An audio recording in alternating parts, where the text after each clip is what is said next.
करते हैं।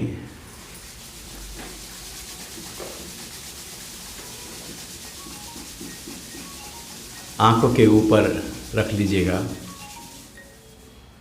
ढक लीजिए, हथेलियां हटाएं, आंखें खोलते हैं। हरिओम। आज विषय है सत्व, रज और तम।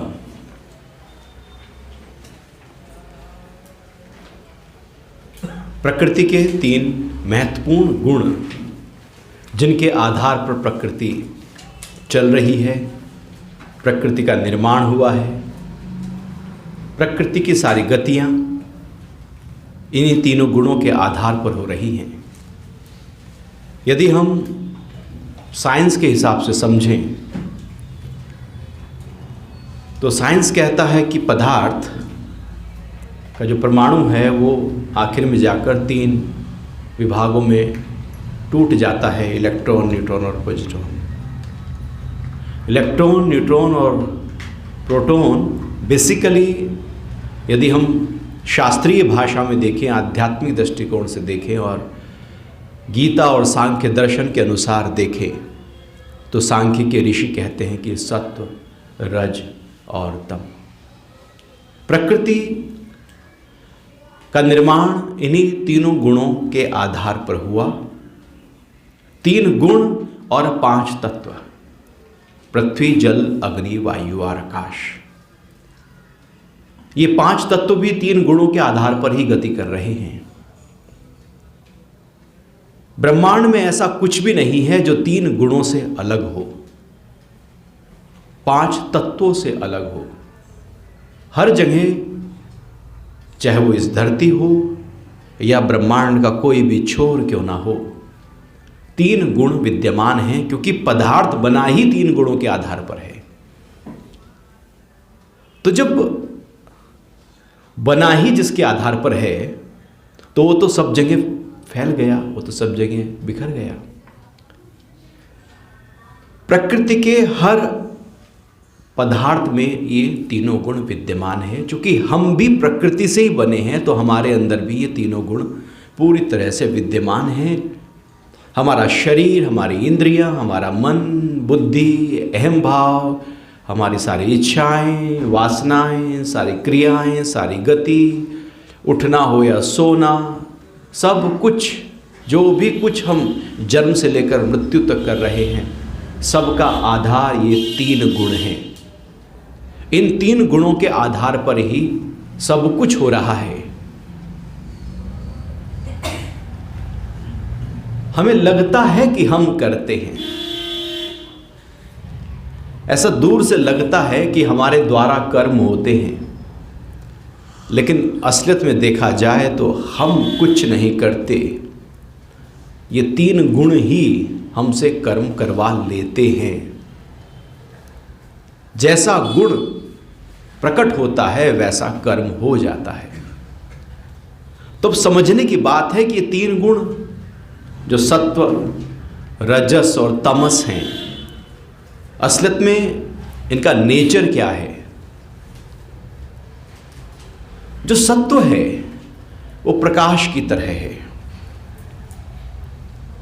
निर्मल है, शुद्ध है, समानता है, संतुलन है, ऊर्ध्व गति वाला है, हल्का है, सुख प्रदायक है, स्वर्ग प्रदायक है, ज्ञान की ओर रुचि पैदा करने वाला है। ये इसकी क्वालिटीज हैं। ऊर्ध्व गति सत्वगुण के कारण ही होती है। और जो रजस है, बेसिकली रजस का मतलब है जो गति है। जहां भी गति हो रही है उसका आधार रजस है। चाहे वो हमारे सेल में गति हो रही हो, ब्लड में गति हो रही हो, हमारी आंख इंद्रियों की तरफ गति कर रही हो, बाहर विषयों की तरफ गति कर रही हो, मन इच्छाओं और वासनाओं की तरफ गति कर रहा हो, या धरती गति कर रही हो, या कोई भी ब्रह्मांड का कोई भी एक तारा या कोई भी प्लैनेट गति कर रहा हो, जहां जहां गति हो रही है वो रजस से हो रही है। गति पैदा करता है। और यदि इसको हम अपने में देखें तो ये जो रजस है ये हमें कामनाओं में, कर्मों में ले जाता है, आसक्ति पैदा करता है, दुख पैदा करता है।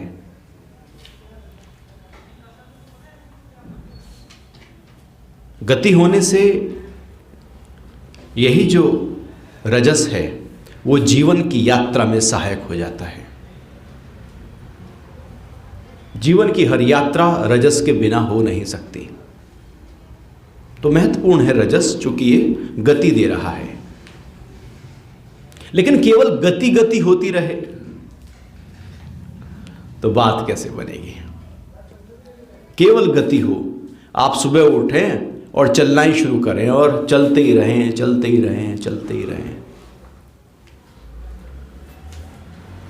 मन दौड़ता ही रहे, इंद्रियां चलती ही रहें, तो तीसरा कंपाउंड आ गया तमस, जो रोकने का काम करता है,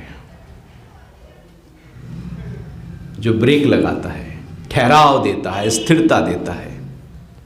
जो चल रहे हो, चलने को रोकना, गति को रोकने का काम तमस कर देता है। यदि तमस ना हो तो गति बेकार।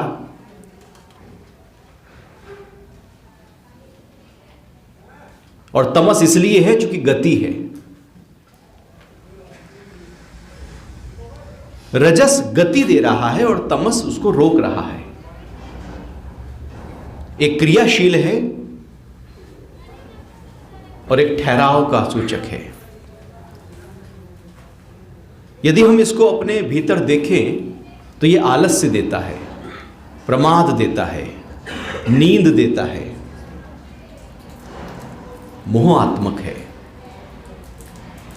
अधोगति देता है, नीचे के लोकों में ले जाता है, अज्ञानता पैदा करता है। रजस और तमस दो छोर हैं। जीवन में रजस और तमस का यदि संतुलन करना आ गया तो जीवन सही प्रकार से चलने लगता है। केवल रजस प्रधान हो जाए और तमस कमजोर हो जाए, या तमस प्रधान हो जाए और रजस कमजोर हो जाए, तो जीवन कभी भी स्वास्थ्यपूर्ण हो नहीं सकता।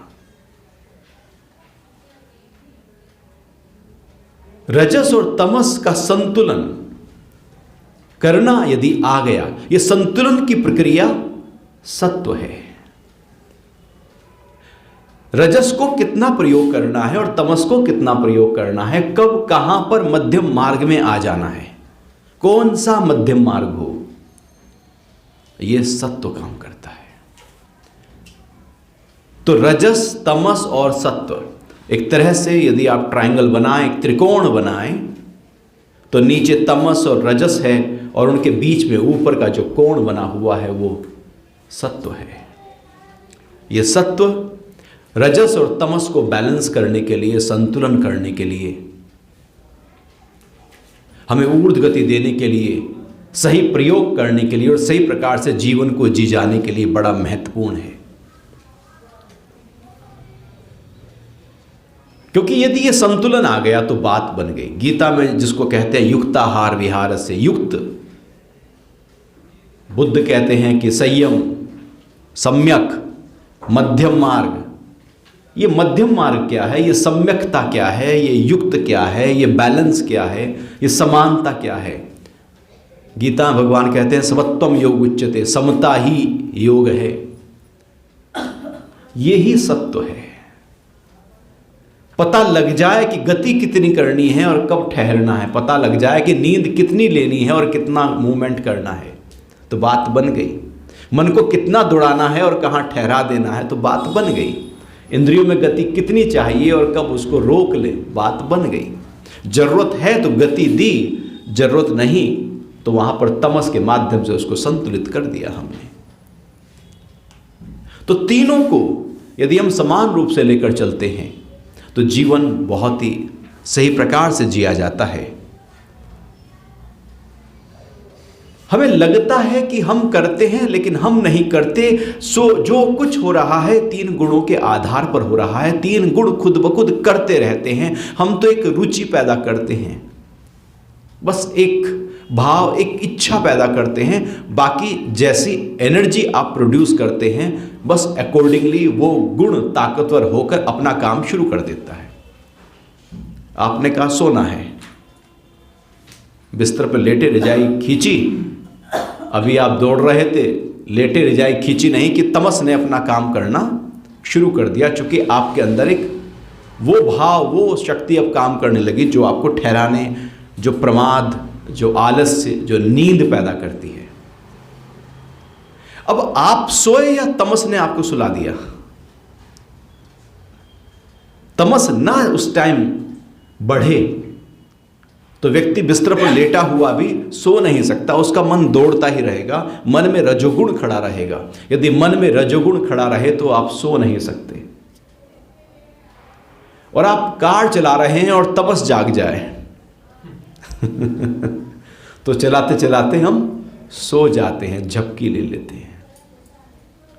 आप गति कर रहे हैं, तमस जाग जाए तो एकदम अज्ञानता पैदा हो जाती है, मूढ़ता पैदा हो जाती है, आलस्य पैदा हो जाता है। असलियत में एक गुण ऐसे ही है जैसे तीन पहलवान हों और वो कुश्ती लड़ रहे हों और तीनों में से एक को जीतना है, तो क्या करेंगे? पहलवान कुश्ती लड़ रहे हैं, कभी वो ऊपर आएगा, कभी नीचे वाला ऊपर आ गया, कभी जो ऊपर था वो नीचे चला गया, और ऐसे ही ये कुश्ती होती रहती है। तीनों गुणों की कुश्ती हमारे अंदर हो ही रही है। एक गुण दूसरे को दबाना चाहता है, अपने आप को प्रधान हो जाना चाहता है। जब तमस प्रधान होता है तो गति में अवरोध पैदा कर देता है। जो भी कर रहे हो ठहराव। और जब तमस पैदा होता है तो अज्ञानता पैदा होती है, प्रमाद पैदा होता है। हम चाहते हैं लेकिन कर नहीं पाते। जो भी हमारे कर्तव्य कर्म हैं उनके प्रति हमारे अंदर लगता है कि अरे छोड़ो, क्या करना है। जब जब ये तमस प्रधान होगा, हमारी जो रुचि है वो अकर्मण्यता की हो जाएगी, प्रमाद की हो जाएगी। हम गति नहीं करेंगे, हम आलस्य, प्रमाद और निद्रा और तंद्रा में रहेंगे। और जब हम आलस्य और प्रमाद और निद्रा और तंद्रा में रहते हैं तो हमारा अज्ञान पकता है। जो ज्ञान था वो और बलवती होता है, और मजबूत होता है, और दृढ़ता को प्राप्त होता है। हमारी बुद्धि का विकास हो नहीं सकता। जो लोग आलसी होते हैं वो उसी में ही रहते हैं। ये जो तमस है, चूंकि अंधकार का द्योतक है, ये दुख का द्योतक, मोह का द्योतक है। ये एक जगह ठहराने की प्रक्रिया करता है, महत्वपूर्ण है, बुरा कुछ नहीं। हमें लगता है कि तामसिक व्यक्ति है, तम गुण बढ़ जाए तो वो बुरा है। अति तो किसी की भी बुरी हो सकती है।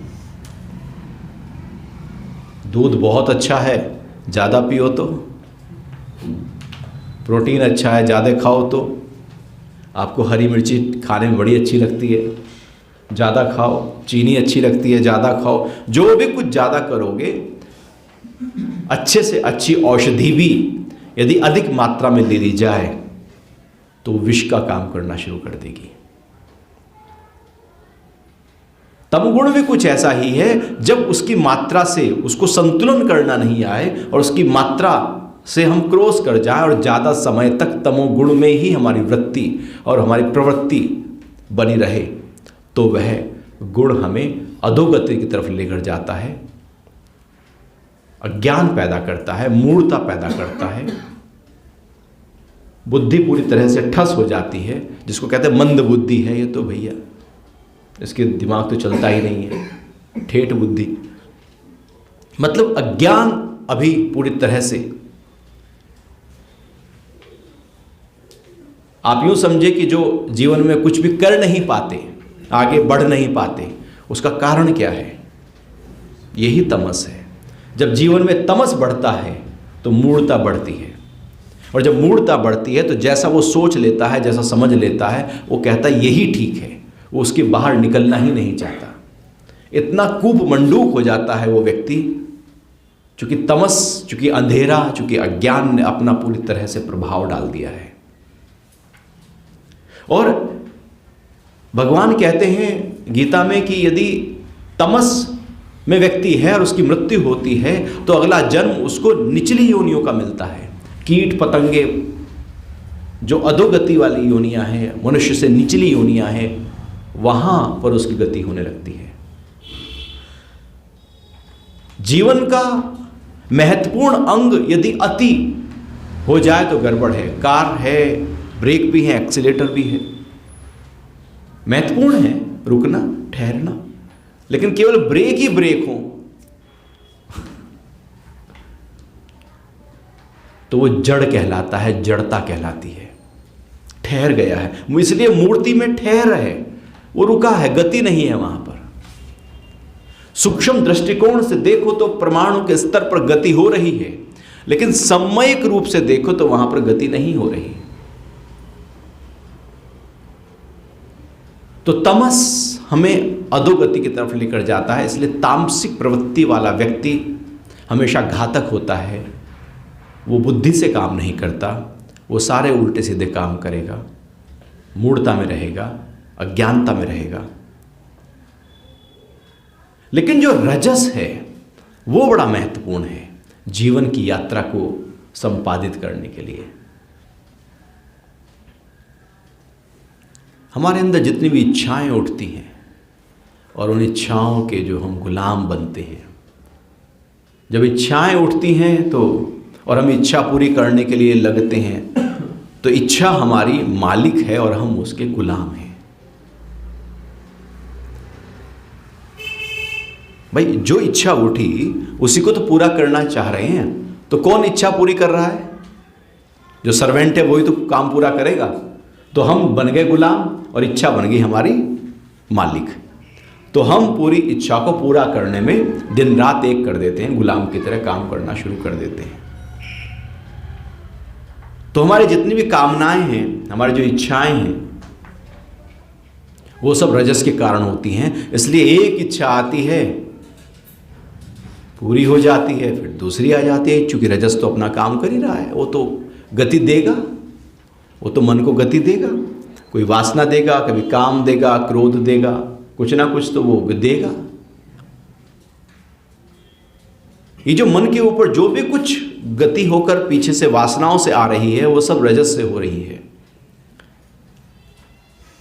हमारी इंद्रियां जब देख रही हैं किसी रूप को, कान सुन रहे हैं, नाक गंध ले रही है, ये सारी गतियां इंद्रियों के स्तर पर जो गति हो रही है वो सब रजस से हो रही है। हम चलते हैं, हम काम करते हैं, ऑफिस जाते हैं, सब कुछ रजस से हो रहा है।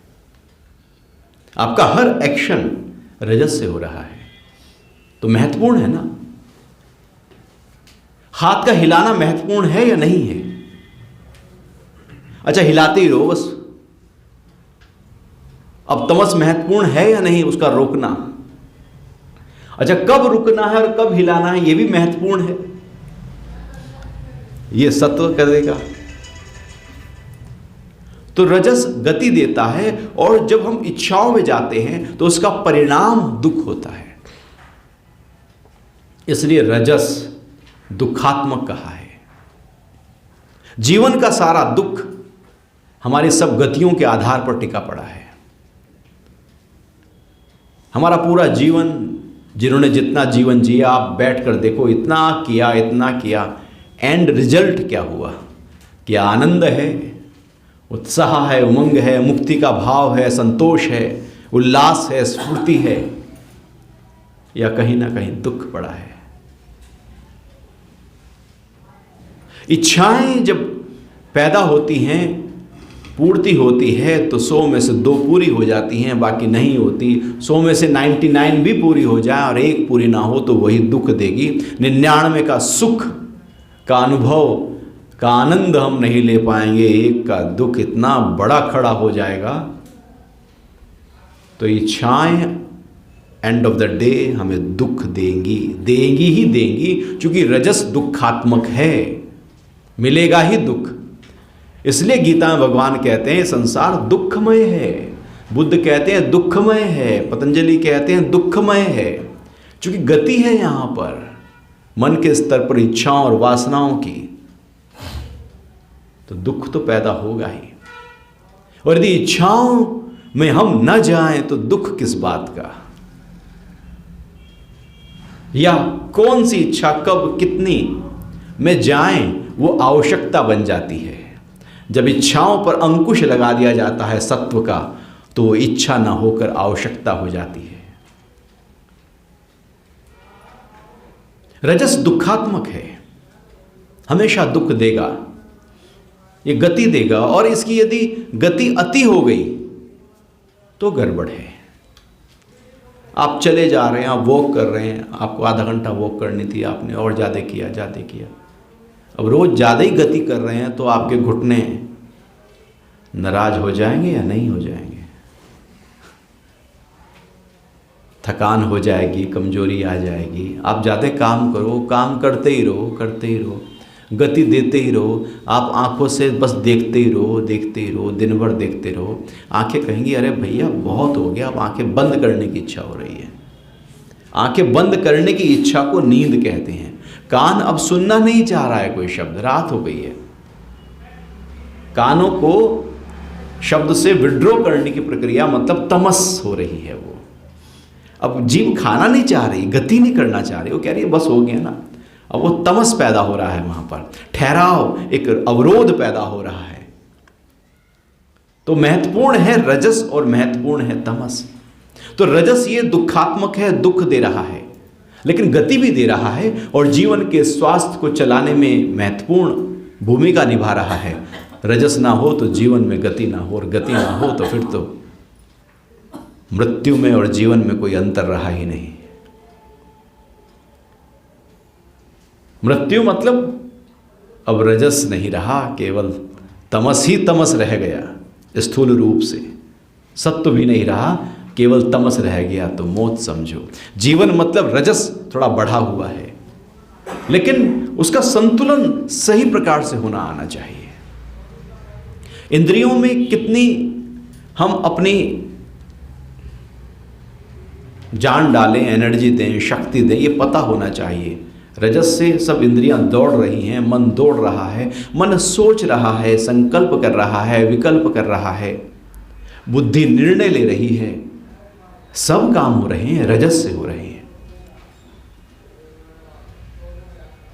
क्योंकि जो हमने बढ़ाया, आपके अंदर कोई इच्छा प्रकट हुई और आप चाहते हो इस इच्छा को पूरा करना है, तो इसका मतलब है रजस को हमने एक्टिवेट कर दिया, अपनी उस शक्ति को, रजस की शक्ति को एक्टिवेट कर दिया। अब रजस तो लग गई अपना काम करने में। अब बार बार जब जब वो ख्याल आएगा, रजस एकदम काम करेगा, वो फिर इच्छा अरे वो तो हुआ नहीं पूरा, आप उसमें दौड़ने लगेंगे। आपके अंदर क्रोध उठा तो क्रोध क्या है? वो तमस है, चूंकि अज्ञान है। तो जैसे क्रोध का पहले ही भाव उठा तो इसका मतलब तमस ने अपना प्रभाव डालना शुरू कर दिया है। अब तमस को यदि आपको रोकना है, उस क्रोध को रोकना है, तो उस क्रोध, उस एनर्जी को डाइवर्ट करना पड़ेगा, गति को कुछ और दिशा देनी पड़ेगी। या तो सत्व की तरफ ले जाओ या रजस की तरफ ले जाओ, नहीं तो क्रोध और बढ़ता जाएगा और बढ़ता जाएगा। और कुछ लोगों को एकदम जब क्रोध आता है लगातार लंबे समय तक बना रहता है, क्योंकि तमस वहां पर पूरी तरह से छा गया है।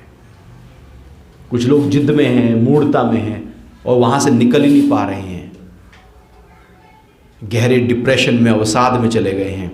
मतलब तमस से अब रजस में नहीं आ पा रहे हैं। क्योंकि डिप्रेशन में आप देखते हैं कि व्यक्ति घूमना कम कर देता है, बात करना कम कर देता है, गति करना कम कर देता है, उसकी एक्टिविटी रुक जाती है, जो कि तमस ने अपना प्रभाव डालना शुरू कर दिया।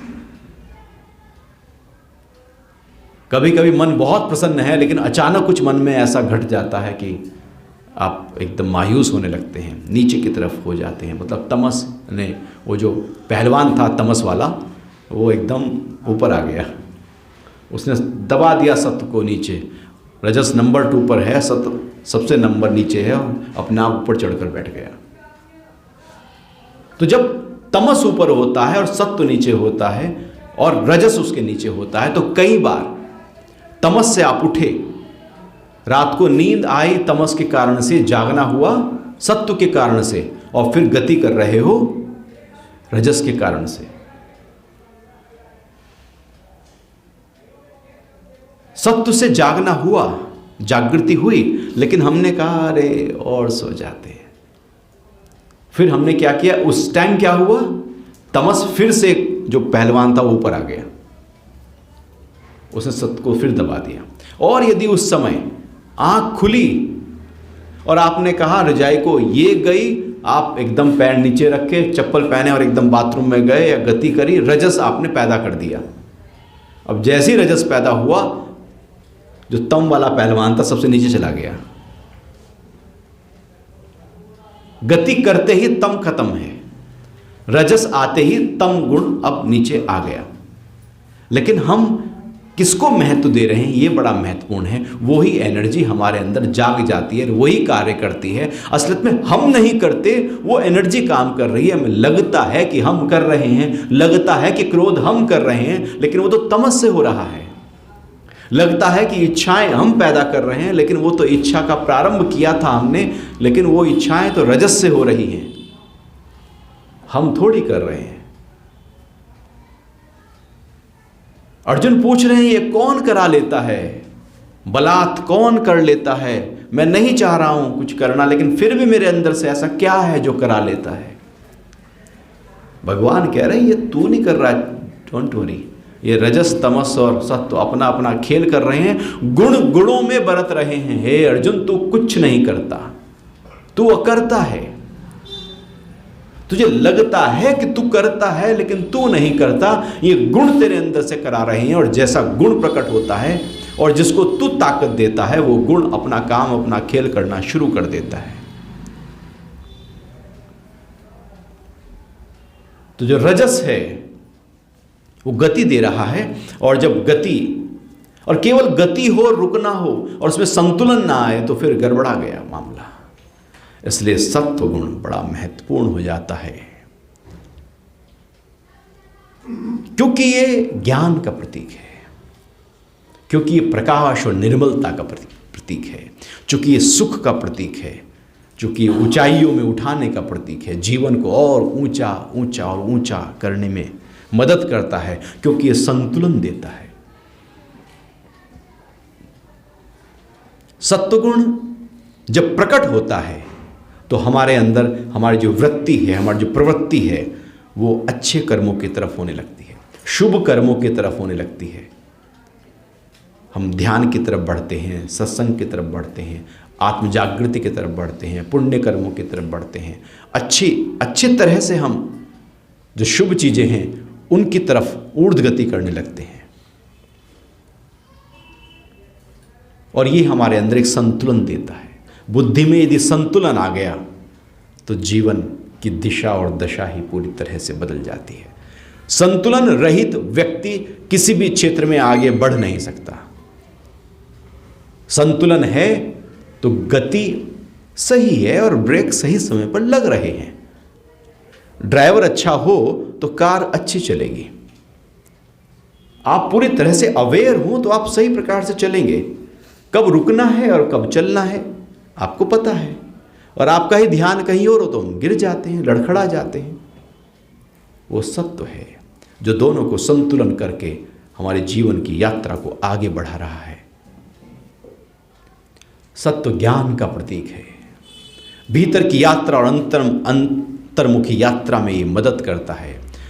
और कोई भी चीज जब ऊपर की तरफ उठती है, ऊर्ध्व गति करती है, तो सत्व के कारण से करती है। जो भी कुछ ऊपर की तरफ, अग्नि की लो यदि ऊपर की तरफ उठ रही है तो वो समझो कि सत्व है, ऊपर की तरफ है। और जो तेल है वो रज है, क्योंकि वो गति दे रहा है उसको। और जो दीपक है वो तम है। तीनों से दीपक जल रहा है। केवल बत्ती हो बात न बने, केवल तेल हो बात न बने, दीपक हो बात न बने, सब चाहिए, सत्व रज तम तीनों चाहिए। लेकिन ये समझना होगा कि जो ऊर्ध्व गति हो रही है जीवन में वो सत्व से हो रही है, और यदि सत्व प्रधान है तो व्यक्ति सात्विक कहलाता है। और ऐसा ही व्यक्ति के अंदर दिव्य गुण, जो दैव्य संपदा के लक्षण हैं, वो प्रकट होने लगते हैं। वही व्यक्ति परोपकार में होता है, वही व्यक्ति अहिंसा, सत्य, अस्तेय, ब्रह्मचर्य का पालन करता है, उसी के अंदर दया और करुणा का भाव पैदा होता है, वही प्रसन्नता, उत्साह और उमंग में रहता है, वही निस्वार्थ भाव से आगे की ओर बढ़ता है। क्योंकि रजस तो स्वार्थ देता है, रजस केवल अपना अपना अपना, मेरा मेरा मेरा, मैं कैसे बस जीवन अच्छी तरह से जीऊं, सुबह से लेकर रात तक यदि हम इसी में लगे हैं तो समझो कि भैया रजस प्रधान हो गया है। परोपकार का भाव नहीं कि कैसे दूसरों की भलाई में सहयोगी हो जाऊं, यह सत्व का प्रभाव होता है। यदि ये जाग जाए तो व्यक्ति फिर ऊर्ध्व गति की तरफ और सही दिशा में कर्म करना शुरू कर देता है। भगवान गीता में कहते हैं कि जब सत्व गुण प्रधान हो और व्यक्ति की मृत्यु हो जाए तो स्वर्ग की प्राप्ति होती है। तो जो सत्व है वो स्वर्ग देता है, जो रजस है वो एज इट इज मनुष्य योनि ही देगा, लेकिन तमस में मृत्यु होने पर निचली योनियां प्राप्त होती हैं। एक ऊर्ध्व गति देगा, एक अधोगति देगा, और एक वहीं पर रोक कर रखेगा। या यूं कहें कि ब्रह्मा, विष्णु, महेश, ये तीनों जो क्वालिटीज हैं ये यही हैं। एक क्रिएट कर रहा है, एक सस्टेन कर रहा है, और एक डिस्ट्रॉय कर रहा है। महेश पूरी तरह से डिस्ट्रॉय कर रहा है, न्यूट्रॉन की तरह काम करता है। ब्रह्मा प्रोटॉन की तरह काम करता है, और विष्णु इलेक्ट्रॉन की तरह सस्टेन कर रहा है। वो नाम अलग अलग दिए हैं, लेकिन उनके काम यदि देखे जाएं तो वो एक जैसे से ही हैं कुछ। तो सत्व, रज, तम, इन तीन गुणों के आधार पर जब हमारे अंदर भाव प्रकट होते हैं तो हम सात्विक भाव, सत्व के ज़्यादा बढ़ने पर हम सात्विक हो जाते हैं, रज से ज़्यादा बढ़ने पर हम राजसी हो जाते हैं, और तम के ज़्यादा बढ़ने पर हम तामसिक हो जाते हैं।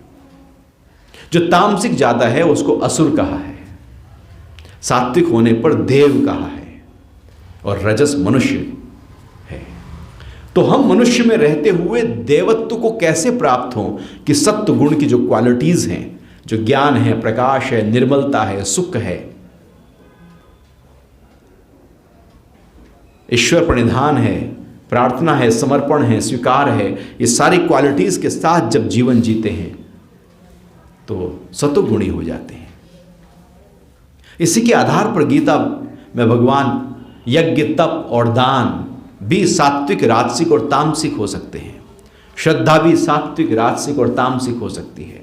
आपके अंदर जो भी भाव उठ रहा है उसका आधार क्या है, कौन सा भाव प्रधान है, और फिर आप कर्म कर रहे हैं, जो कर्म हो रहा है उससे पता लग जाएगा कि पीछे भाव क्या है। पुण्य कर्मों की तरफ लगे हैं तो पता लग जाएगा कि सात्विक है। अंदर का भाव तो कर्मों से पता लगेगा, जैसा अंदर चल रहा है वैसा ही हम कर्म करते हैं। तो कर्मों के आधार पर हम व्यक्ति को सात्विक, राजसिक, तामसिक, और ऐसा नहीं कि यदि सात्विक अभी हैं तो हम हमेशा सात्विक ही रहने वाले हैं। कुश्ती तो हो ही रही है ना, तीनों पहलवान तो लड़ ही रहे हैं, पता नहीं कब कौन सा उभर कर ऊपर आ जाए। तो जब वो उभर कर ऊपर आ जाएगा तो फिर वो जो अभी सात्विक व्यक्ति था वो तामसिक होने लगेगा। इसलिए जो बहुत अच्छे अच्छे काम करते हैं, जरूरी नहीं कि वो हमेशा अच्छे करते रहें, क्योंकि यदि तम गुण बढ़ा उनका तो सारा अच्छा अपना धरा रह जाएगा उस समय। क्योंकि वो नहीं कर रहा है, जैसे जैसे गुण को हम जगा रहे हैं, जागृत कर रहे हैं, उसमें चाबी भर रहे हैं, वो गुण अपना काम करना शुरू कर देता है। जैसी एनर्जी पैदा होती है वैसा हम गति करते हैं।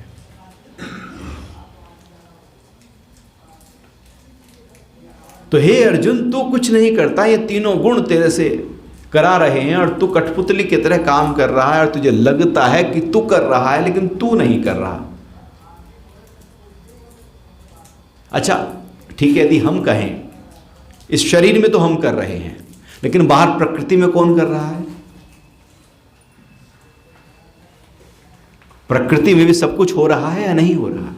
तो वहां कौन कर रहा है? यहां यदि हम कर रहे हैं तो वहां भी तो कोई है ना करने वाला। कौन पेड़ को बड़ा कर रहा है? कौन हवाएं चला रहा है? कौन ठहराव दे रहा है?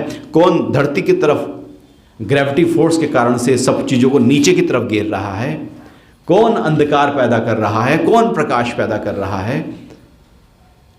तो वहां कौन कर रहा है? यदि यहां तू कर रहा है तो यदि वहां कोई नहीं कर रहा है, वे 3 गुण कर रहे हैं, तो फिर यहां भी 3 ही गुण कर रहे हैं, तू नहीं कर रहा है।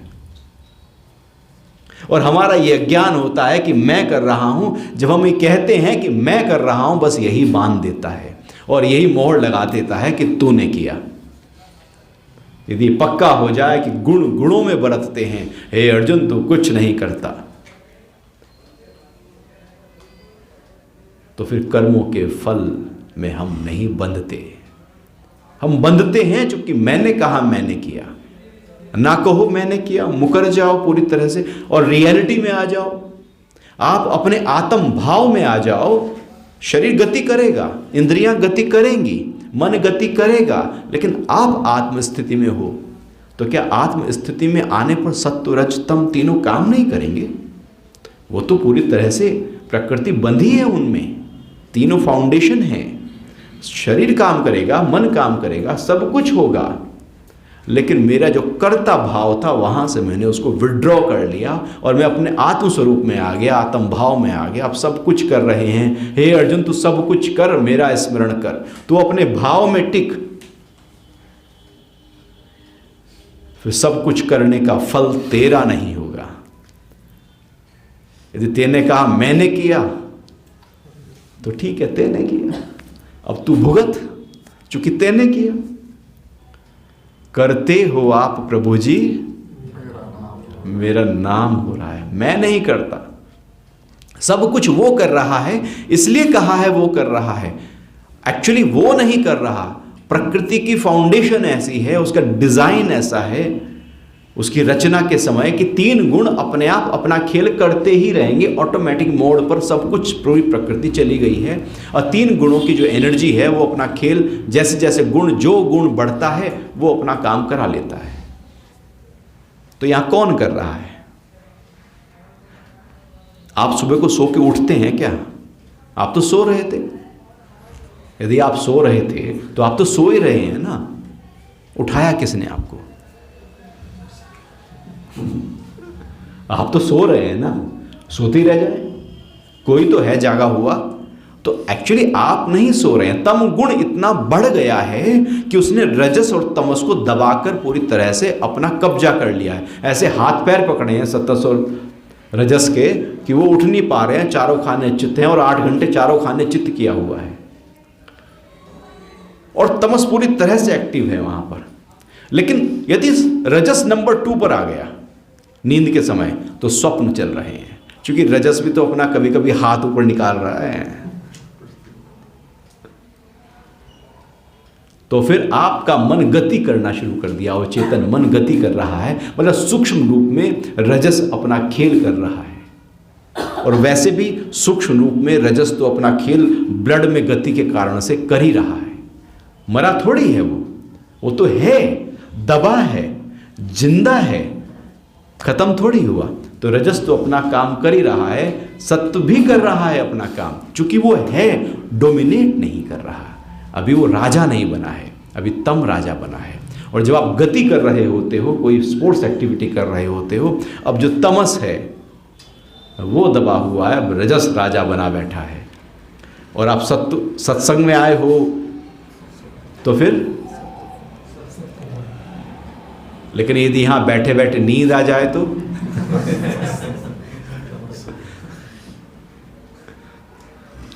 तो यदि सत्व को ध्यान न दिया जाए तो सत्व, चूंकि वो ठहराव में, जैसे ही सत्व में आप रुकते हैं, आप ध्यान कर रहे हैं, सत्व की प्रक्रिया है, लेकिन एकदम तमस वहां आ सकता है। यदि अलर्टनेस नहीं है सत्व में तो तमस एकदम आ जाएगा, क्योंकि क्वालिटी उसकी भी वही है। वो भी ठहरना, स्थिरता दे रहा है, और वो भी स्थिरता दे रहा है। वो अधोगति की स्थिरता दे रहा है, वो ऊर्ध्व गति की स्थिरता दे रही है। वो अज्ञानता की स्थिरता दे रहा है, वो ज्ञान में स्थिरता दे रहा है। दोनों स्थिर दे रहे हैं, लेकिन एक की क्वालिटी प्रकाश की है और दूसरी की अंधकार की है। तो इसलिए सत्व में जैसे हम ज़्यादा देर रुकते हैं तो तमस छा जाता है, इसलिए लंबे समय तक हम ध्यान में नहीं बैठ पाते, क्योंकि वहां पर तमस ने अपना खेल करना शुरू कर दिया। तो सत्व रज तम तीनों गुण प्रकृति के हैं, गति कर रहे हैं, और यही हमें जन्म और मृत्यु में बांध रहे हैं। इच्छाओं की पूर्ति जब अधूरी रह जाती है तो फिर कर्म के फल इकट्ठा होते हैं और फिर एक नया जन्म तैयार होता है, और फिर ये अपना खेल करना शुरू करते हैं। तो अध्यात्म क्या है फिर? ये तो अपना खेल कर ही रहे हैं। इन तीनों से परे हो जाने की प्रक्रिया, इतना संतुलन, इतना संतुलन, इतना संतुलन कि रज, तम और सत्व का प्रभाव मेरे ऊपर नहीं पड़ रहा है। ऐसी स्थिति कि ये भाव प्रबल हो गया है कि मैं नहीं कर रहा हूं, ये गुण जो हैं वो गुणों में बरत रहे हैं, मैं इनसे न्यारा हूं, प्यारा हूं, क्योंकि मैं आत्म तत्व हूं। आत्मा में गुणों का प्रभाव नहीं होता, वो तो प्रकृति का है।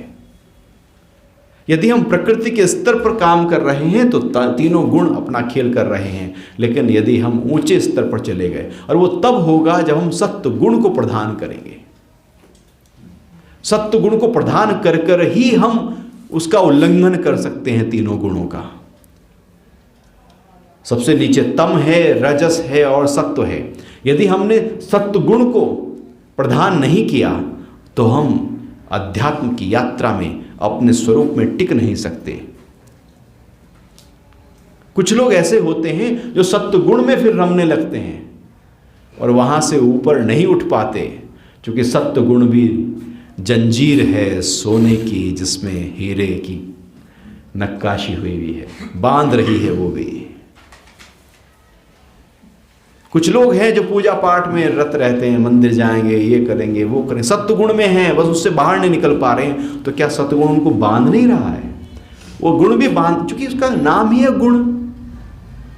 ये ऐसे ही काम करते हैं गुण, जैसे रस्सी होती है ना, उस रस्सी में 3 डोरियां होती हैं। जब रस्सी बांटी जाती है तो 3 डोरियों को अलग अलग लेकर उनको फिर इकट्ठा किया जाता है और तीनों गुणों की रस्सी बनाई जाती है।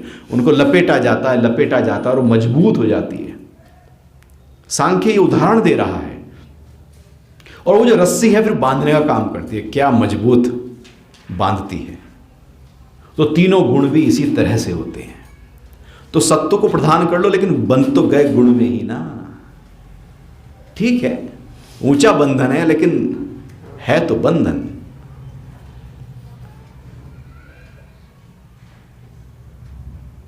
मुक्ति में तीनों गुणों से परे जाना है। जब हम सत्व, रज और तम तीनों के दृष्टा हो जाते हैं, तीनों के साक्षी हो जाते हैं और साक्षी होकर देखते हैं कि गुण गुणों में बरत रहे हैं। जब जो गुण उठ रहा है वो अपना काम कर रहा है, मैं उसमें कुछ नहीं कर रहा हूं। ना मैं उसको कह रहा हूं कि तू और बढ़, ना मैं कह रहा हूं तू रुक।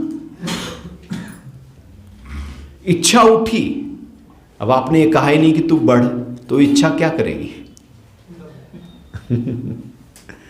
वो तो शांत है ना। आपने कुछ नहीं किया, आपने अपना बहुमत उसको नहीं दिया, अपना मत आप नहीं दे रहे हैं। वो गुण जितना उसको काम करना, जितनी एक्टिविटी करनी है रजोगुण को, वो उतनी एक्टिविटी करेगा, शरीर को हिलाएगा डुलाएगा। रजगुण जितना उसको चाहिए, जरूरत है, जितना उसको ध्यान, पूजा पाठ उसे करनी है, सत्वगुण के बढ़ने पर प्रकाश की अनुभूति, सुख की अनुभूति, उतना सुख की अनुभूति करेगा। जितना उसे नींद चाहिए, शरीर को सोना चाहिए, आराम चाहिए, उतना वो सोएगा। मैं ये नहीं कह रहा हूँ कि तू और सो, मैं ये नहीं कह रहा हूँ कि तू जल्दी जाग, मैं कुछ नहीं कह रहा हूँ उसमें। जितनी ज़रूरत है, रिक्वायरमेंट है, उतना वो तीनों गुण अपना खेल कर रहे हैं, तो गुण अब हमें बांधेंगे क्या? जब गुण अपना काम करने लगे और हम भी कहें मैं भी इसमें पार्टनर, होते हैं ना साइलेंट पार्टनर,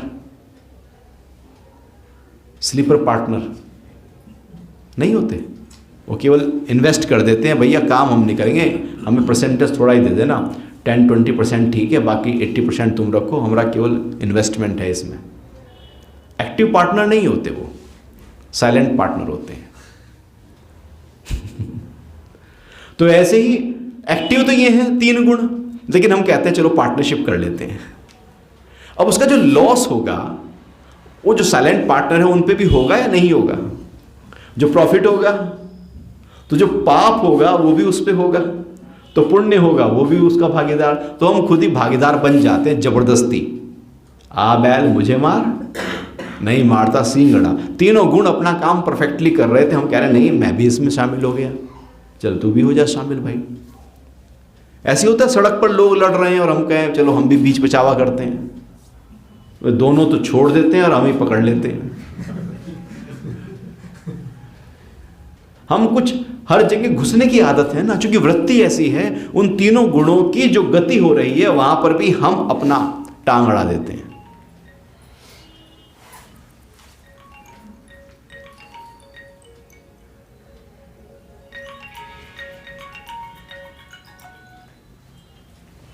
और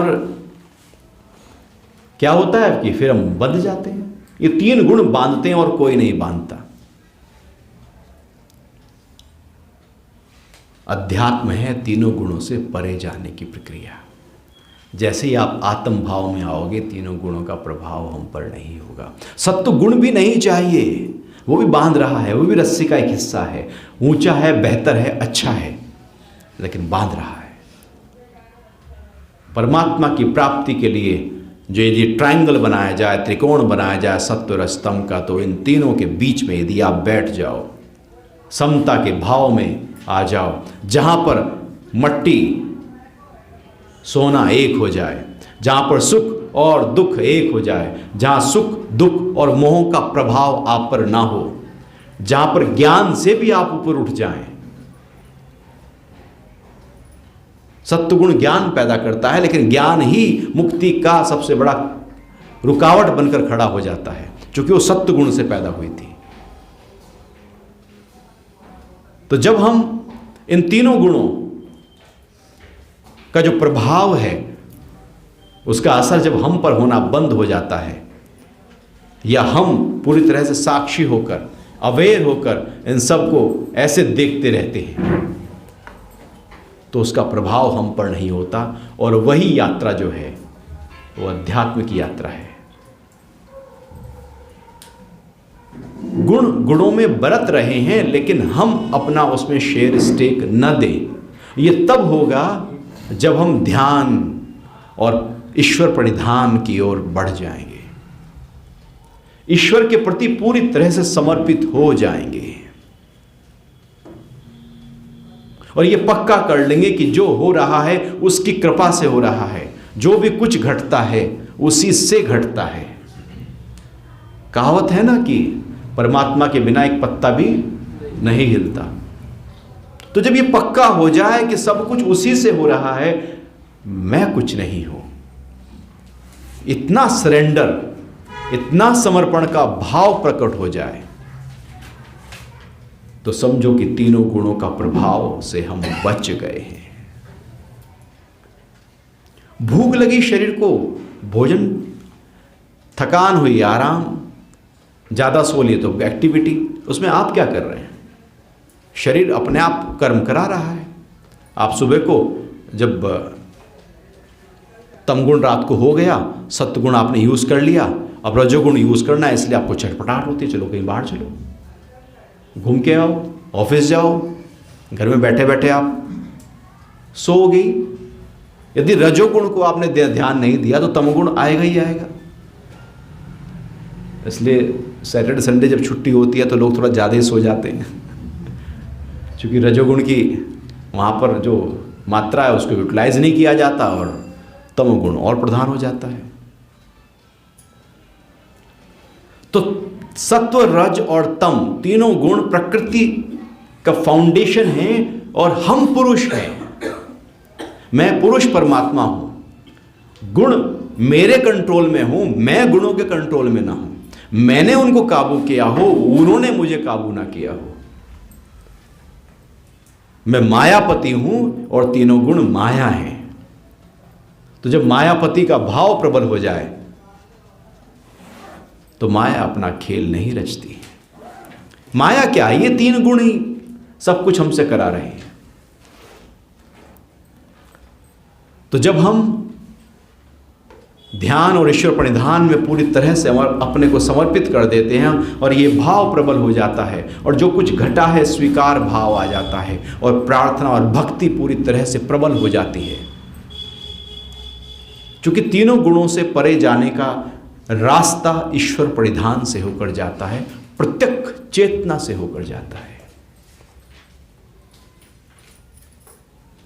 जब इंद्रियां बाहर मुखी गति कर रही हों तो वो चेतना कहलाएगी, और जब वह इंद्रियां काम तो कर रही हैं लेकिन उनकी जो दिशा है वो अंतर्मुखी हो जाती है तो वह चेतना ऊर्ध्व गति करने लगती है, उसको प्रत्यक्ष चेतना कहते हैं। और ये प्रत्यक्ष चेतना ही ईश्वर प्रणिधान है। इसलिए महर्षि पतंजलि जब जब अलग अलग स्थानों पर 3 जगह साधनाओं की चर्चा करते हैं, शुरू में ही चर्चा करते हैं तो कहते हैं ईश्वर प्रणिधानाद्वा, केवल ईश्वर प्रणिधान से मुक्त हो सकते हो। जब वो तप स्वाध्याय ईश्वर प्रणिधान, जब क्रिया योग की बात करते हैं तब ईश्वर प्रणिधान कहते हैं, जब अष्टांग योग की बात करते हैं तब ईश्वर प्रणिधान कहते हैं। 3 जगह साधनाओं का वर्णन पतंजलि करते हैं और तीनों जगह ईश्वर प्रणिधान की बात कर रहे हैं, क्योंकि रास्ता वही है। ये समर्पण साध्य साधना है, ये कुछ यत्न साध्य साधना नहीं, कुछ करके प्राप्त नहीं होंगे। यहाँ पर हम कुछ करोगे तो 3 गुण खड़े हैं, उनके द्वारा ही तो करोगे। तो उनको तुमने शामिल कर लिया तो कैसे उस मुक्ति को प्राप्त करोगे? जब पूरी तरह से समर्पित हो जाओ। समर्पित का मतलब है तीनों गुणों अपना काम करने दो। आप टोटल समर्पित हो गए हो ईश्वर के प्रति, और जैसे ही फिर आप अंतर्मुखी यात्रा करते हो, वो ईश्वर प्रणिधान, वो समर्पण का भाव मुझको मेरे स्वरूप में टिका देता है। और फिर ना जन्म है, ना वृद्धावस्था है, ना मृत्यु है, क्योंकि ये तो तीनों गुणों से हो रहे हैं। हम तो अमर हैं क्योंकि हम आत्म भाव में आ गए। जन्म लिया शरीर ने, मैं नहीं। जवान हुआ शरीर, मैं नहीं। प्रौढ़ हुआ शरीर, बीमारी शरीर को हुई, मुझे नहीं, क्योंकि मैं तो आत्म तत्व हूं। और मरा तो ये शरीर, मैं तो आत्म तत्व हूं। उसे फिर जन्म लेना हो तो ले, मेरे से कोई मतलब नहीं। वो अपना काम करे, मैं अपने स्वरूप में टिका रहूं, तो उसका प्रभाव मेरे ऊपर नहीं हो रहा।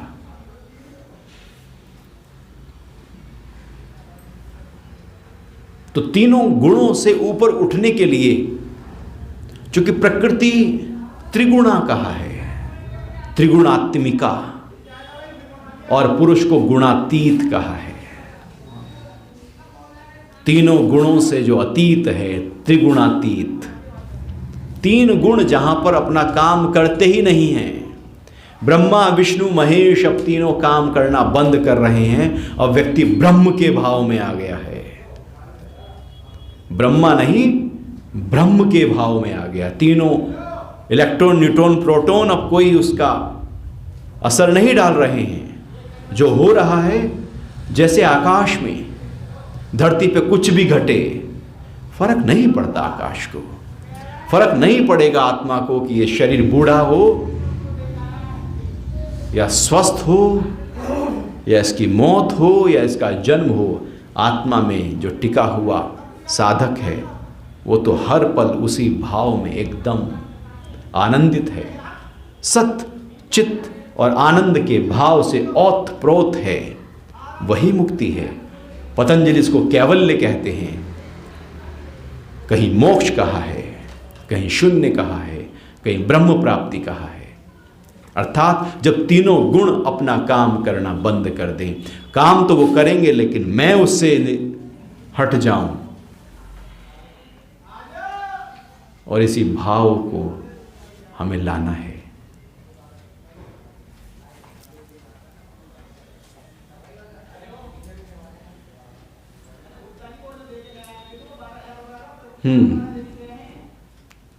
अब कोई प्रश्न उठ रहे हो इन तीनों गुणों के ऊपर तो उस पर बात करते हैं। तो तीनों गुण के बाहर निकलने को अध्यात्म कहते हैं ना अपने पास। हाँ, निकलोगे कैसे? वही दिक्कत हो रहा है। कौन निकलेगा? जो निकलेगा वो भी गुण वाला ही है।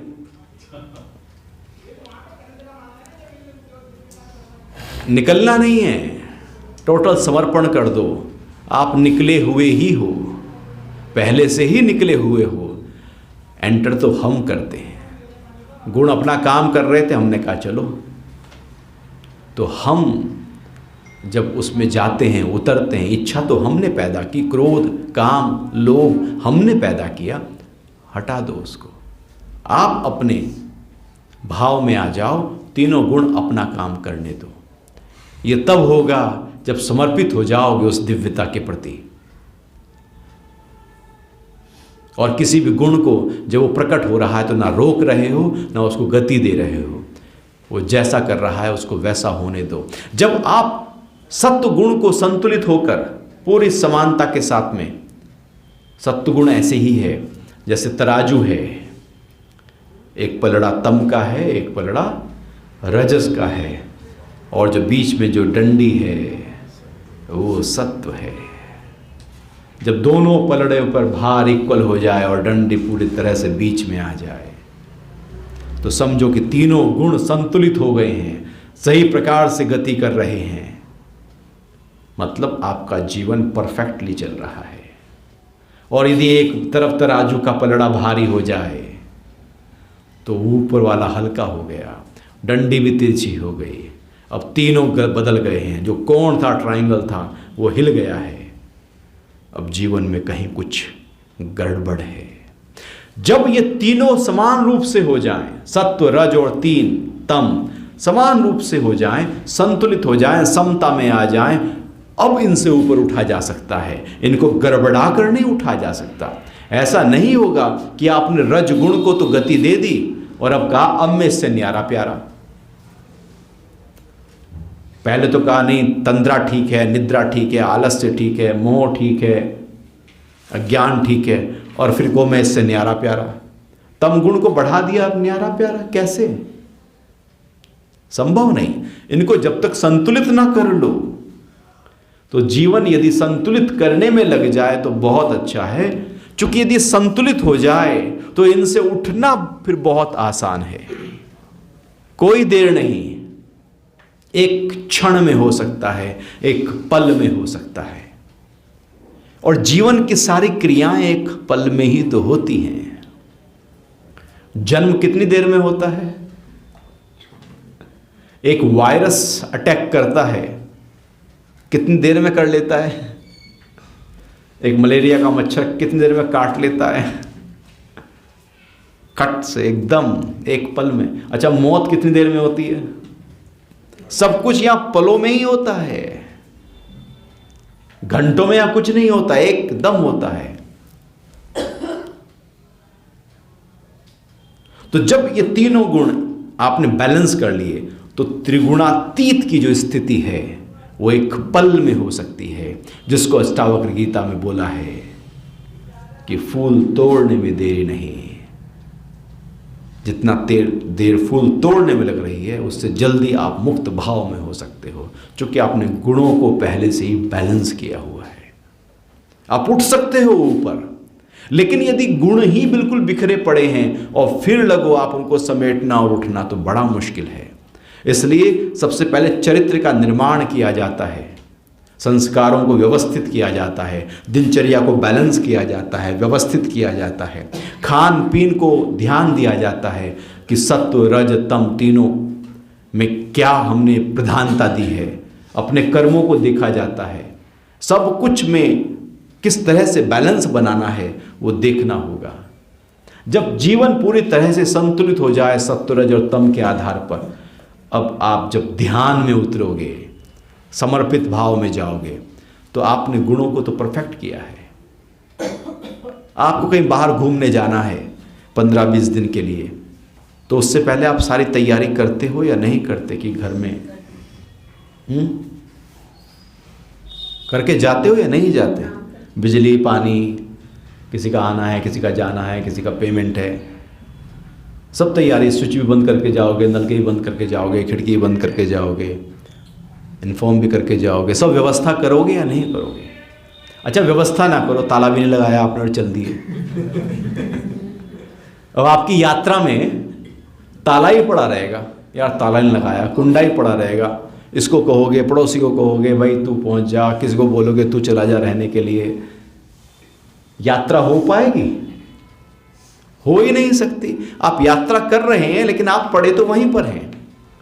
तो ऐसे ही आप ध्यान में हैं लेकिन हैं तो गुण में ही, जो गुण को तुमने बैलेंस किया ही नहीं।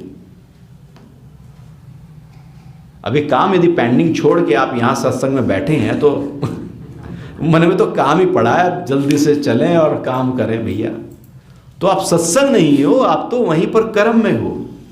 तो गुण यदि संतुलित नहीं हुए हमारे, तो हम गुणों में ही रह जाएंगे। और वो गुण यदि संतुलित हो गए तो वहां से उठना, यदि हमने पूरी तरह से व्यवस्था कर ली, तो फिर यात्रा करना सुखद हो गया।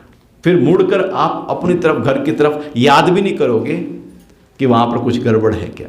और यदि कुछ भी चीज गड़बड़ रखी तो ध्यान वहीं रहेगा। तो तीनों गुणों को संतुलित करने का मतलब यही है। समत्वम योग उच्यते, समता में जीवन जीने का मतलब यही है कि सब जगह अपने आप को संतुलित और मध्यम और सम्यक, जो कबीरदास जी कहते हैं कि अति का भला ना बोलना, अति की भली ना चुप, अति का भला ना बरसना, अति की भली ना धूप। अति कुछ भी करोगे गड़बड़ा जाएगा, क्योंकि आपके गुण गड़बड़ा रहे हैं। और बिल्कुल कम कर दो तो गड़बड़ा जाएगा, क्योंकि आपके गुण गड़बड़ा रहे हैं। बीच में आने की जो प्रक्रिया है वही सत्व से होती है। और जब परफेक्टली जीवन तीनों को सही प्रकार से लेकर हम चल रहे हैं तो उठ जाने में बहुत आसान है। एक साइड से कहते हैं कि इसमें इन्वॉल्व नहीं होना इन तीनों गुणों। एक टाइम पे आप कहते हो कि इसको बैलेंस करना, तो बैलेंस करने का मतलब ही तो आप कहीं ना कहीं पहले इन्वॉल्व हो जाओ। इन्वॉल्व होके पहले घर में पूरी तरह से इन्वॉल्व हो जाओ और सब कुछ दरवाजे सब बंद कर लो, ताला वाला सब चेक कर लो अपना, और उसके बाद रफू चक्कर हो जाओ। इन्वॉल्व हो के ही उठ सकते हो। तैयारी ना हो तो बड़ा मुश्किल है उठना। जब हवाई जहाज उड़ता है तो सारे जितने भी बटन हैं सब चेक कर लिए जाते हैं, इंजीनियरिंग चेक कर ली जाती है, हवाई पट्टी चेक कर ली जाती है, सिग्नल चेक कर लिए जाते हैं, सब कुछ परफेक्टली चेक किया जाता है। ग्राउंड पर जो काम होता है कितना होता होगा, उड़ना कितनी देर में है उसको, हेलीकॉप्टर तो एकदम उड़ जाता है ना, लेकिन चेक तो पहले बहुत किया जाता है। आप उड़ तब सकते हो तीनों गुणों से जब पहले उनको चेक तो कर लो, और चेक करने के लिए इन्वॉल्व होना बहुत जरूरी है। आप प्लेन में बैठे हैं और पायलट आके कहे एक इसमें जो बटन है इसका समझ नहीं आ रहा है किस चीज का बटन है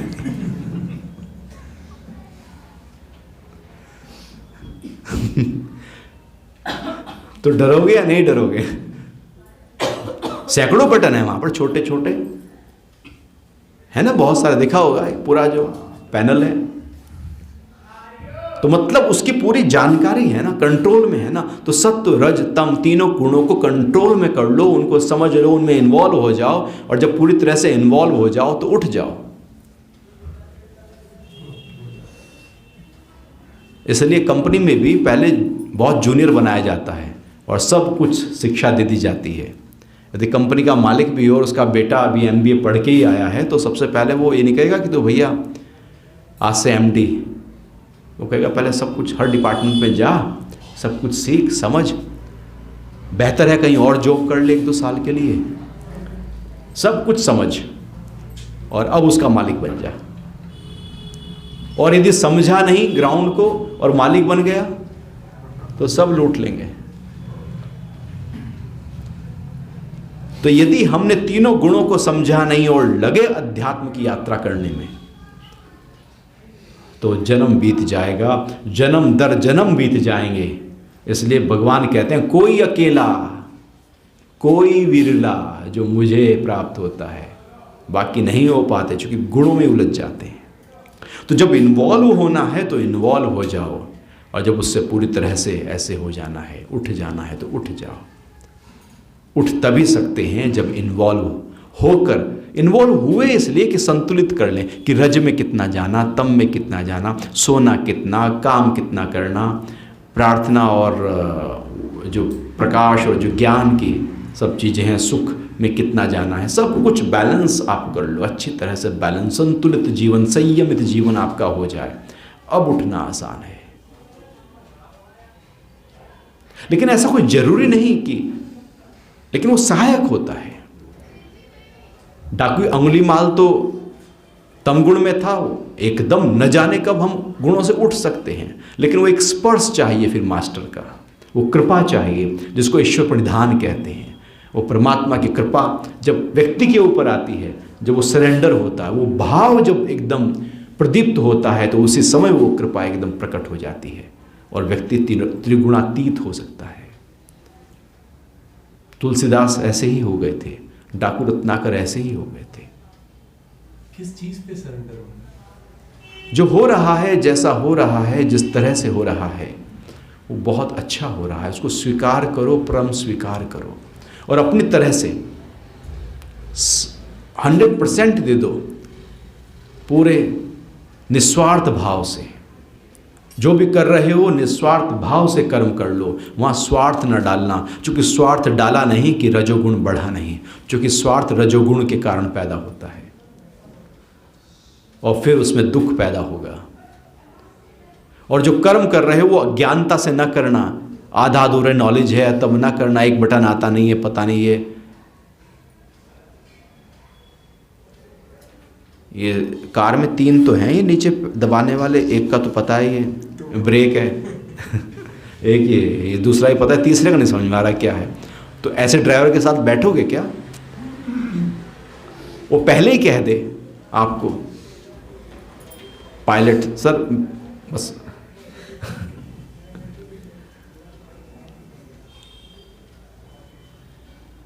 हार्ट का ऑपरेशन कर रहा हो डॉक्टर और कह दे भैया पहला है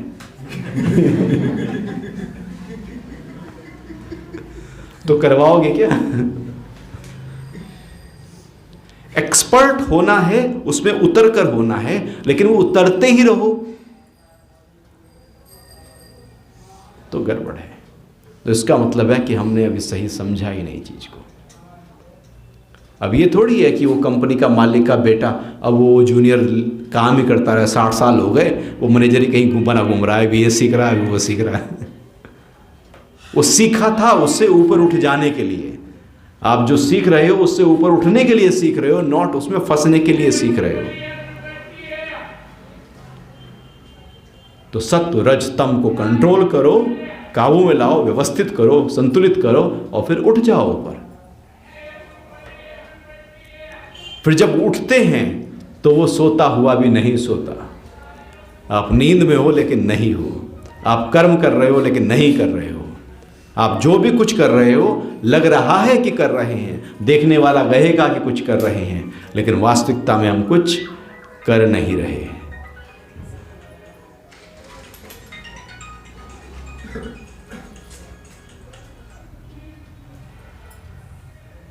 क्लियर है? डिटैचमेंट। हाँ, पूरी तरह से अनासक्त भाव जब आ जाए। आसक्ति रजोगुण के कारण पैदा होती है, मोह तमोगुण के कारण पैदा होता है। आप डिटैच हो जाओ, क्योंकि आप डिटैच हो ही हो, आत्मा पूरी तरह से डिटैच है ही है। लेकिन हम अटैच हो जाते हैं, उसके कारण से बंधन आ जाता है। और कोई प्रश्न हो? ये जो गुणों का बैलेंस होता है,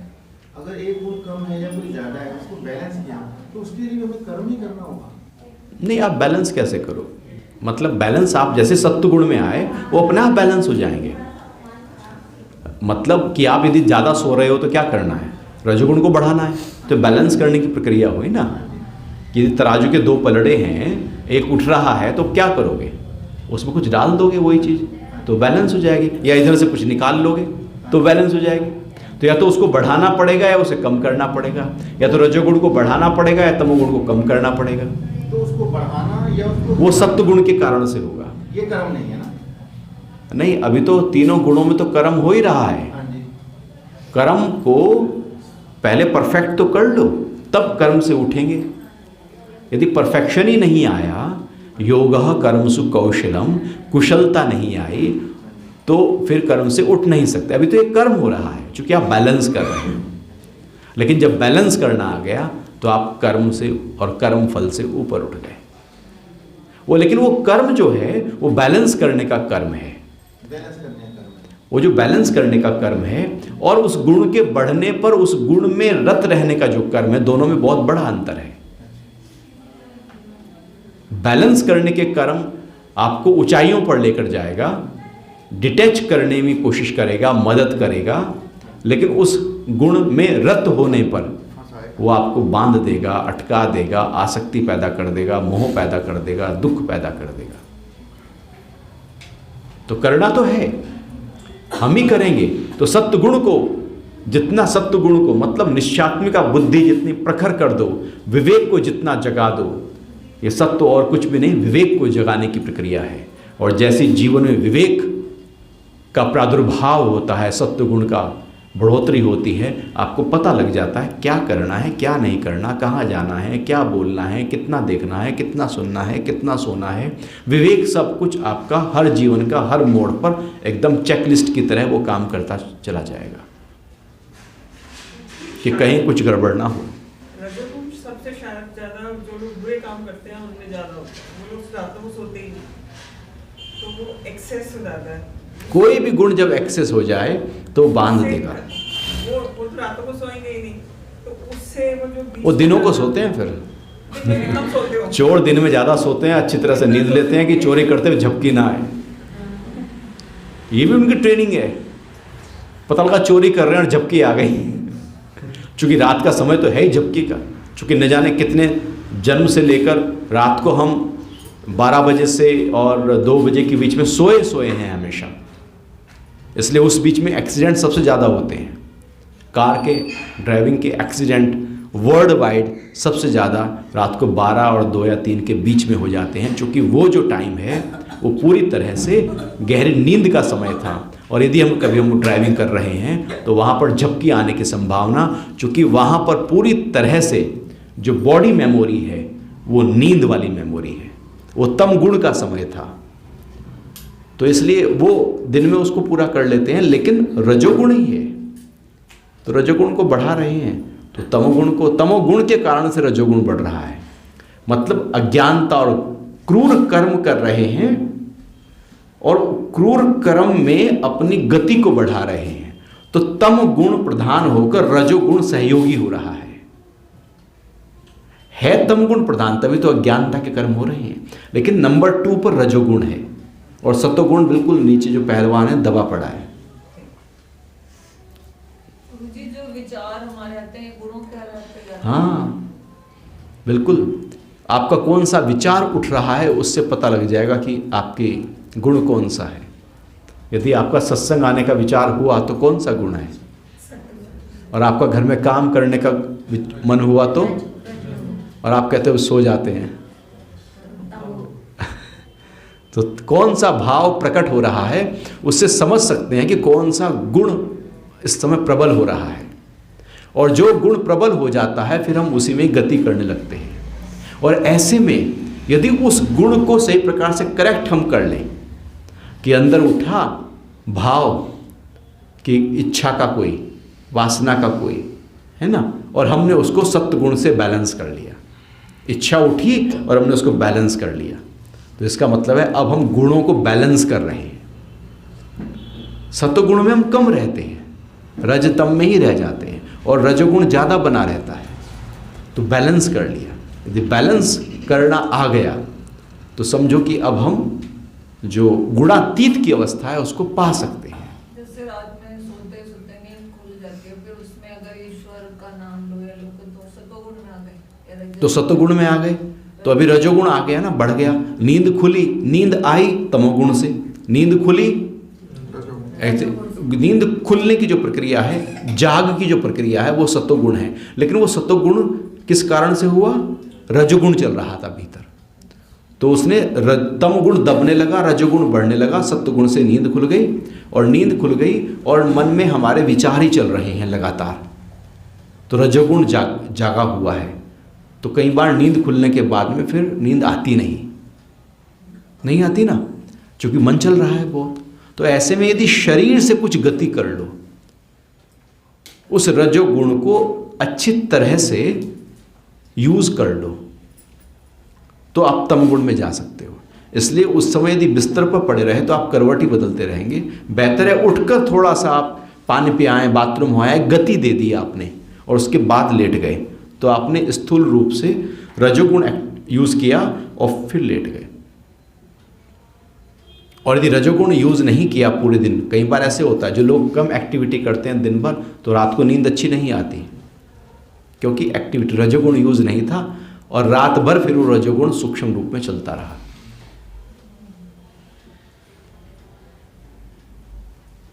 गुरुजी, सतोगुण भी एक्सेस में हो सकता है? हाँ, हो सकता है। तो उसमें मतलब संतुलन की क्या प्रक्रिया होती है? सतोगुण, हाँ, संतुलन करने वाले ही अपने आप में एक्सेस में बैठा है। सतोगुण जब एक्सेस में होता है तो गुणातीत के हम नज़दीक पहुंच जाते हैं। सत्वगुण जितना एक्सेस में होता जाए, उसकी जो पूर्ण मतलब एक तरह से लक्ष्य है वो त्रिगुणातीत अवस्था है।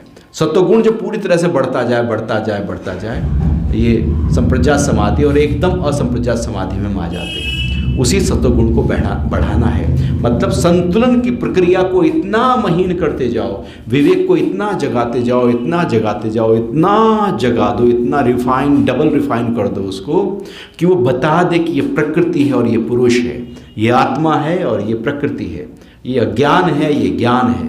वो एकदम क्लियर तरीके से फिर बता देगा वो सत्वगुण, और फिर जैसे ही वो बताएगा आपने अपने आप को एकदम स्विच कर दिया आत्म भाव में।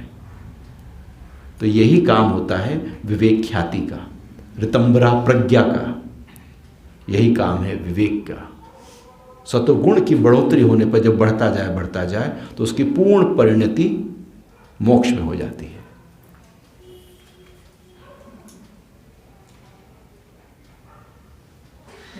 कांटे के पास वो आ गए जो है ना, दोनों तराजू है उसके पास आ जाए, बीच के, उनकी लंबाई छोटी है। हाँ, बीच में आ जाए, और फिर आप हैं दृष्टा, आपने देखा ये तराजू ये पलड़ा और बीच का कांटा परफेक्ट है, ट्रायंगल एकदम परफेक्ट बन रहा है, और आप उसके साक्षी हो जाएं। आप साक्षी कब होंगे? आपको संतुष्टि कब आएगी? आप मार्केट में सामान लेने गए और उसने तराजू से तोला और उसका वो हिल रहा था, है ना, वो ऊंचा नीचा था थोड़ा सा। चाहे आलू ले रहे हो 10 रुपये किलो, भले वो 5 रुपये किलो हो रहे, उसमें एक आलू की कमी हो तो आपको मन चलता ही रहेगा। मन कब नहीं चलेगा? जब तराजू परफेक्ट हो। इसलिए इलेक्ट्रॉनिक तराजू आने लगे, भैया मन परफेक्ट हो जाए, तो आप संतुष्टि के साथ में सौदा लेकर जाओगे, नहीं तो असंतुष्टि से लेकर जाओगे। तो तीनों जो है, ये पलड़ा और बीच में जो कांटा है, वो एकदम तीनों परफेक्ट हैं। अब आप वहाँ मन चलाओगे? नहीं चलाओगे। और यदि नहीं परफेक्ट है तो मन चलता रहेगा। तो 3 गुण जब परफेक्ट हो जाएं, तराजू के दोनों पलड़े और बीच की डंडी, और उसके बाद आप दृष्टा हैं, तो आप अपने स्वभाव में, अपने स्वरूप में आराम से आ सकते हैं।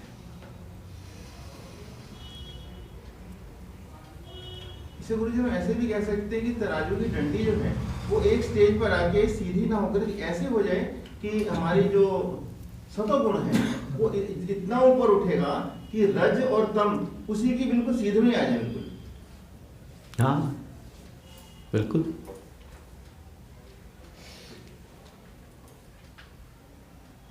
उठेगा मतलब कभी, अभी कुछ साल और लगेंगे। जब आप खाएंगे, अभी भी उठेगा। इतना फ्यूचर में क्यों जाए, उठ गया ऐसे पक्का करो ना, हो चुका। उठ चुका। हाँ, गाँव में नहीं जाओ, फिर कब होगा